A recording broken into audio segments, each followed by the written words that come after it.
The Dorm Disorder podcast contains real stories, adult language, and occasional chaos. Some content may not be suitable for all audiences. Listener discretion is advised. Now on to the episode.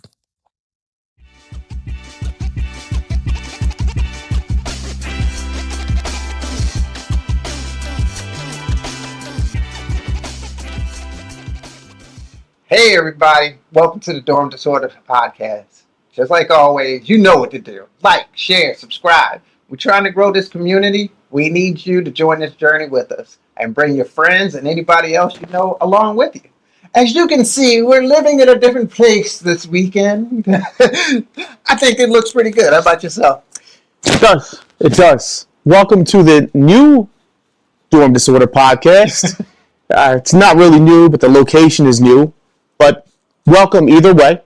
And we want to talk a little bit about Founders Day because we were at Founders Day. So we want to thank everybody that joined us, that stepped on the set, that sat down with us and told their story. But I also want to thank everybody that purchased anything from us during Founders Day.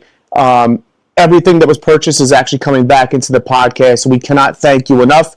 I know Mike feels the same way. It was a great day for us, not only getting a chance to meet new people and sit down and listen to new stories, but also seeing everybody with the Dorm Disorder merch. I do want to ask one question, though.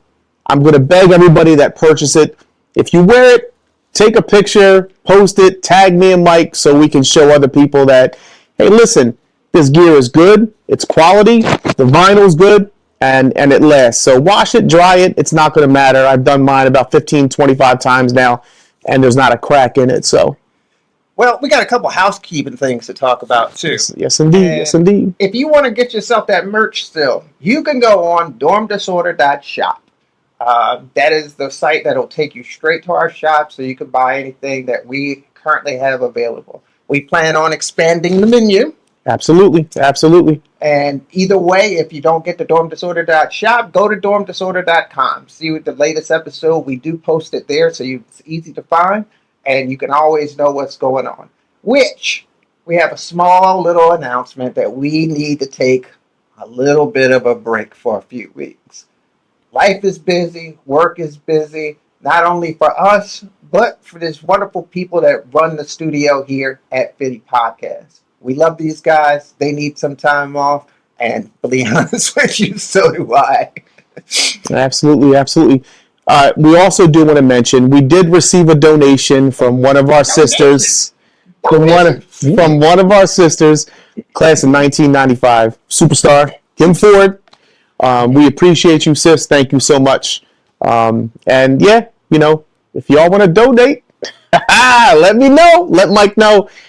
We would appreciate it because we do want to keep this thing going and we want to keep telling people stories. So that's his way of reminding me that I need to get our Patreon live. And we will get that done very soon. And it'll be linked through our website, dormdisorder.com. Promise you. 100%. Well, I think we talked enough. Yeah. There's one thing that Girard is known for.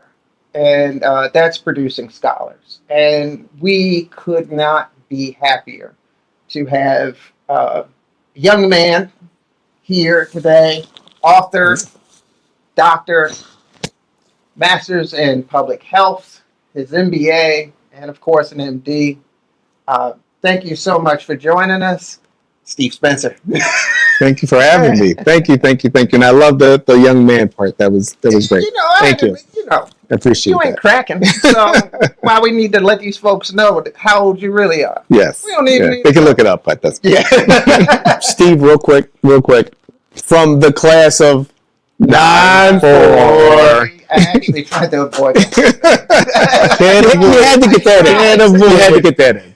It's not 94, it's 94. Y'all are so annoying. Steve, thank you so much for joining us. It really means a lot to not only talk about your journey, such a unique one too, that has brought you to such a great height nowadays. I really thank you for your time today. Not going to make that too pressural and to come back with a reply. Mm-hmm. We're going to start you off right where we start everybody else off. How'd you come to Girard College? Wow. So it's a really great story, and I talk a little bit about it in my book. But I distinctly remember my mom saying, I'm going to sign you up for Girard College. I had no idea what Girard College was, had no idea what to expect, but it sounded interesting. So she signed me up, did the application. We went through all the, the testing and everything that you had to do. And then one day they said, oh, you've made it. You got into Girard College. And when I thought about it, I actually thought about Girard as a camp. I had never been to a summer camp or anything like that. But in my head, that's what I thought. And so I distinctly remember the day, September 17th, 1984. And so we come up to the gates, and you, of course, see Founders Hall, and it's very grand, and I'm excited. I'm a 7-year-old about to go to 3rd grade, and I'm really excited about going to the school and come in, and everything's great. And my mom leaves. I had no problems. It's interesting because when I tell that story, people are like, oh, my God, you went to boarding school when you were 7 years old. That must have been so tough. I was like, no, I wanted to go.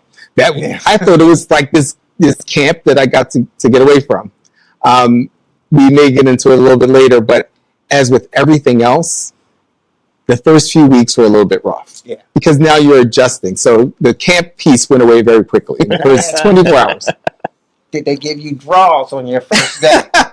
I assume they did because I don't remember not having them. So you got draws. I do remember that. I remember going to the getting the clothes from laundry and everything, which actually I thought was very cool too, because again, we came from pretty modest means, and so I basically saw it as free clothing. I was like, oh, this is great too. They give you the clothing. This is amazing. But then pretty soon I started having some issues, and I wanted to push the boundaries. So I was, up at night. I was messing with my classmates, and this extended from, the residential sections to the academic sessions. So in the academic sessions, I was throwing paper airplanes. I was disrupting the class, and it was a bit of a mess. I can't imagine you as one of the bad kids. Yeah, so for about 4 or 5 weeks in the beginning, I was one of the bad kids. And I was sent to the principal's office multiple times. And I distinctly remember my house parent, Ms. Shellhammer, having a conversation with my mom. That's and amazing. She said, I'm not sure if this is the place for him. And then I remember my mom saying, well, let's give it some time. In the midst of that, a few weeks later, I received my first report card. And in that report card, I received straight A's. I don't know how I managed to do that while throwing paper airplanes, but somehow that happened. And everything changed completely. I was now sold. The positive reinforcement that I received from that accomplishment changed everything, changed my behavior. I was now determined that I would get straight A's every single time because of that positive reinforcement. So Charles E. Beard was my principal, who I had seen multiple times for behavior reasons weeks prior, but now had completely flipped in terms of my interaction with her, because now I was one of the good kids who was on honor roll and getting in straight A's. And in fact, there's a picture of her giving me a certificate that's one of the historians from Girard showed me. Oh, wow. She's giving me a certificate in one of those, auditorium honor roll presentations. So that was my beginning of Girard's story. Very traumatic time for him with the underwear. Very traumatic. I sensed there was something going on with the underwear, so I was trying to remember underwear, but I couldn't remember anything specific. I'm sorry, I couldn't commiserate. While we're on this underwear, do you think when we got older they should just give us boxers? Why? I mean, eventually I started bringing my own. I'd say I brought my own boxers, but it was. Because there was a shift, I guess, as you get older, that you're more likely to wear boxers. You don't want to wear tidy whities were the thing. The loom. And they weren't going to give you anything else but tidy whities. I think probably by 8th or 9th grade, Girard draws was out of the equation. I never wore them. Well, wait a minute. No, that's not true for me. I already go back to my own story. My mom realized that my drawers was used, and was like, no, you're not wearing those. Right. And bought me all new drawers. I always wear my own drawers. Yeah. These are interesting things that I have not thought about. but one, I wonder when that transition happens, when people were like, I'm not wearing the tidy whities anymore. Yeah. And then also wonder, too, and I'm thinking about it in my head, I think I still wore them, but on special occasions, I would wear my own. Yeah. I wore a special outfit or something, I would wear my own underwear. Okay, I thought you were saying the other way around. No. The special occasions were my own underwear. Pin number 319. Right. Right here. Those are the ones I'm wearing. So you came in with the girls because the girls came in September of 1984. Correct. Yeah. So I came in the first year with the girls. Perfect time for you to come in because that's when they put the uniforms together. Like it was actual uniform. Oh yeah. So I'm not aware of what transpired prior to that, but we did have uniforms. Yeah. And I do remember distinctly the girls having different uniforms. Yes. Of course, they had that skirt, although they allowed them at some point to wear pants as well. But yes, we had very specific uniforms when I came in. Yeah.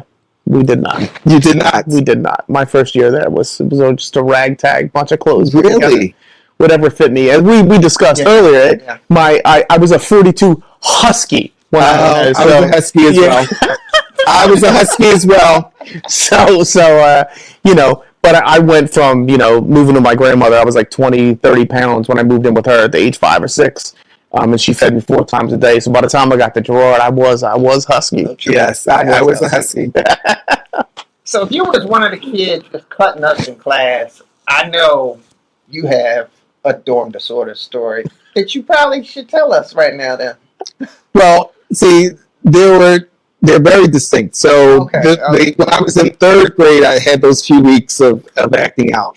But pretty much I was pretty on the good side for most of my time at Girard. I was what you would call, I was an observer. So I loved dorm disorder because I would observe it and I just thought it was hilarious. I thought it was funny. I would laugh the whole time. But I usually didn't take part. But I could tell a story about high school where there was definitely some dorm disorder that took place. I don't know if you want me to fast forward to that particular incident. Oh, absolutely. Okay.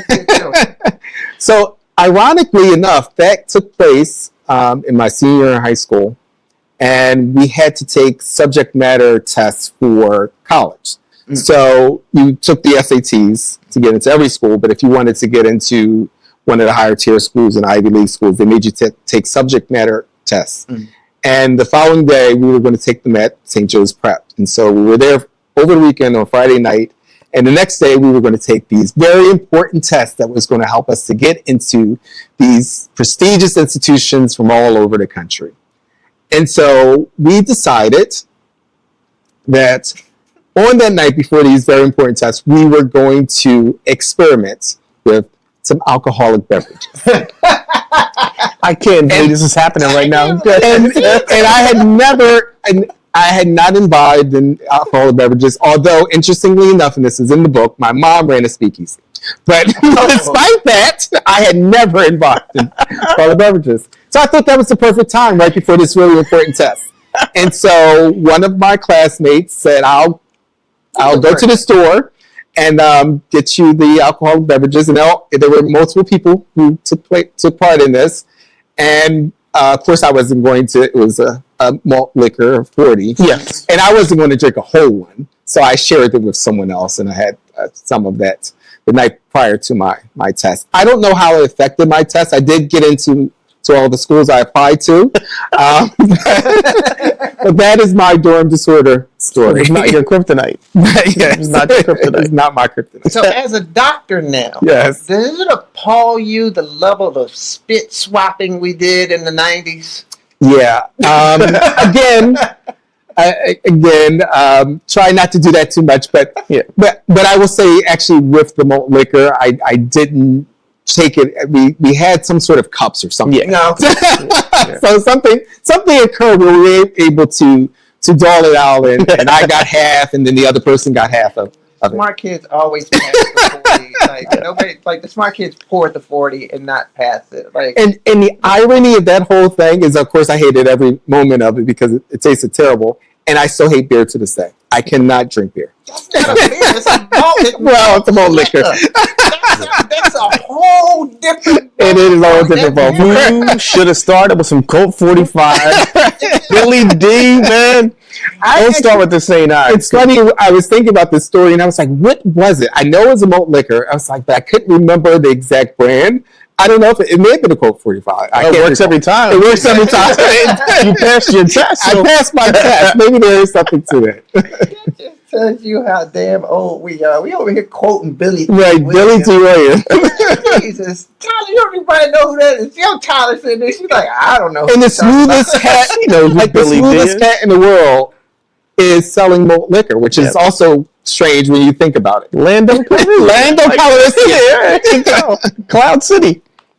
All right, so that actually makes me, we are talking about Lando. So you have an obsession, borderline clinical obsession with a celebrity yourself. Control. How did this obsession with Janet Jackson come about? Wow. So me and Janet go way back. So I will say I was keenly aware of her in Good Times, and I was keenly aware of her in different shows. And it was kind of a little attraction, like, oh, she's kind of cute, and, she's bubbly and shy, and that was kind of attractive. But then we had Control, which was, again, built up a little bit. But something happened during Rhythm Nation. And that's when it went into sort of this clinical pathology piece, where it was literal obsession. I would listen to her music all day long, continuously, watch all the music videos. When I went home every weekend, I watched the music videos continuously. I made other people watch the music videos. So people who weren't interested at all in Janet Jackson, I would sit them down and force them to watch it and then look at their reaction, like, imagining they were like, oh my God, this is great, but they weren't. I was the only one that kept being excited. And ironically enough, I had seen it 150 times and I was so excited. And they were looking at it like, okay, it's pretty good, but okay.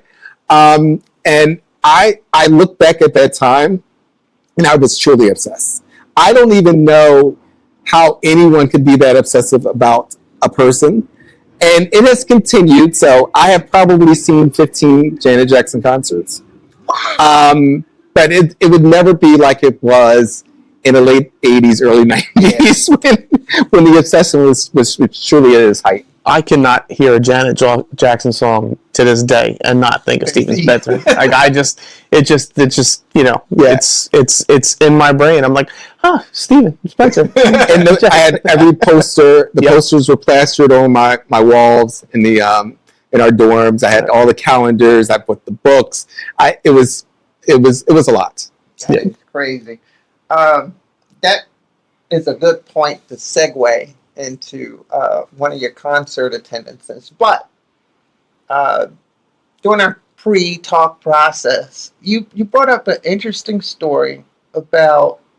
Now we all know everybody at Girard was broke back then. Mm-hmm. Everybody was broke. Broke. But we all internalize that or acknowledge that differently. And you did not like it so much. Correct. So one of my best friends, Ron Glass, his mom took us to Wildwood for a week during the summer, which was amazing. And at the end of that, we had bought concert tickets to see, who else? Janet Jackson. And so I was, of course, very excited about that. I get to spend a week in Wildwood, and then I get to see Janet Jackson at the end. But one thing was causing me immense anxiety. Mm-hmm. And that was the fact that I knew after the concert, Ron's mom would have to drop me off at my house. Mm-hmm. And we lived in a very rough neighborhood. Yeah. And my house was fairly rough as well. And so I kept thinking of ways to avoid this, because the most embarrassing thing is to think, oh my God, they're going to know how poor I am. Again, not really thinking at the time, so as most of the people who we go to school with. Yeah. And so I kept trying to think about it. So we go to the concert ends, and she's driving me back home, and she's asking me where my house is. And of course, this is pre-GPS and everything else. How do I get to your house? So I literally told her 10 times. I was like, oh, just drop me off here. 10 blocks from my house, 12 blocks from my house. And I have luggage, and I'm going to walk in one of the worst neighborhoods in the city at that time, at 12 o'clock at night. Yeah. And finally, she keeps asking me. We get closer and closer. 5 blocks, just drop me off here. 5 blocks, 3 blocks. Finally, I'm like, okay, my house is over there. So she gets to the house, and then she says, which I need to use your bathroom. And the sweat beads are dripping all over. I'm like, oh my God. And of course, I keep trying to think, how can I avoid her using the bathroom? I'm like, okay, she can use the bathroom.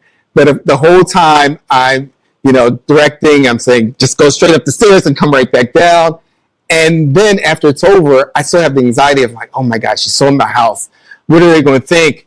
And it wasn't until years later, I was like, she probably didn't even think anything of it. Right. Yeah. It was me who had the anxiety, me who had the problem. Yeah. And then also, as we talked later on with all of our classmates and understood the stories of what people were going through, you recognize that you weren't the only one. And really, it would have been great if we actually were able to be a little bit more open about what we were going through. Yeah, we've talked about that a lot. I think a lot of us kept a lot of stuff. And I didn't share with anybody, like, there was it was a little less than a year where my mom and I were like, we were in a car. Like, it was just a car. It was dry cereal. To this day, I don't eat Spam or Vienna sausages. It reminds you. Excuse me, I gotta just fuck those things because I can't, it literally makes me nauseous even thinking about it. So, although I don't have a problem with the dry cereal, but but we never discussed those things. So we didn't want people to know because for me, I just looked at Girard like if anybody knew anything that personal, forget it. Yeah. It was like if you get into it, you could be your best friend. You get into an argument, they're using that on you. Yeah. So